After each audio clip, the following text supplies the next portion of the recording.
So we're all worried about the students and how they're going to what it's going to look like and how they're going to get back to school.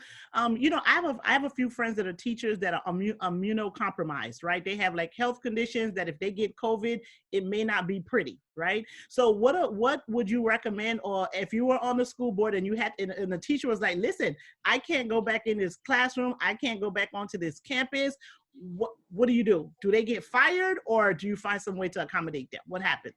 Well, I think they'll have options just like students. So if you have students that are going to be doing online schooling, those teachers that can't come back to campus would be the ones that you would pair up in order to be able to make that happen.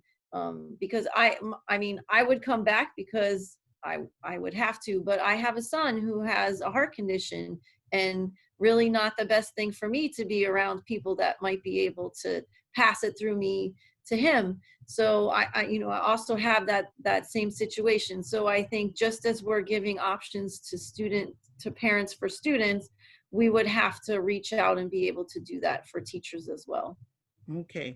All righty. So school safety, that was one of the things that you talked about. What type of what would you like to see to make what plan in place, or what is it that you would like to see for you to believe that the schools are really safe for children, besides the COVID situation, right? COVID is one thing, but just to make sure we don't have any more tragedies in schools, what is it that what ideally you would like to see in the school system, and that would make you believe that the school is safe for children and everyone that works in those buildings?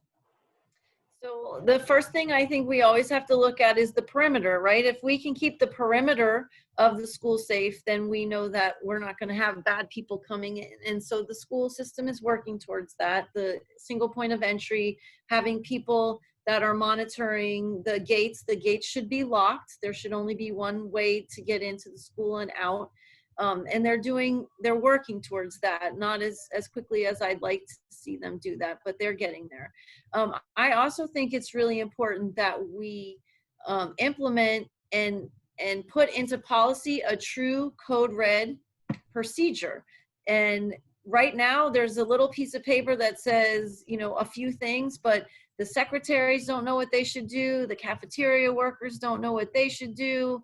There should be an expectation if something were to happen, and not just an active shooter, but if there's like whatever things might be in this an issue, what are we expected to do? Who's supposed to do what? So that you have an understanding that is not happening right now. They kept saying they were going to put one into policy, but it hasn't come to fruition yet.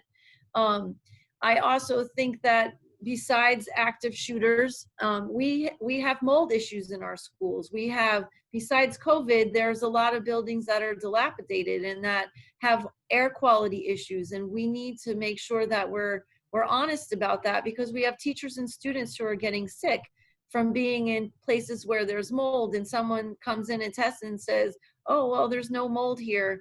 But there clearly is something going on because you have a big group of people that are getting ill. So I think that that's also important that we need to look at in terms of safety. And then also bullying and harassment. Those are all also things that are falling under that safety umbrella. And we have to do a better job of identifying it and making sure that there are consequences for the actions. For the action.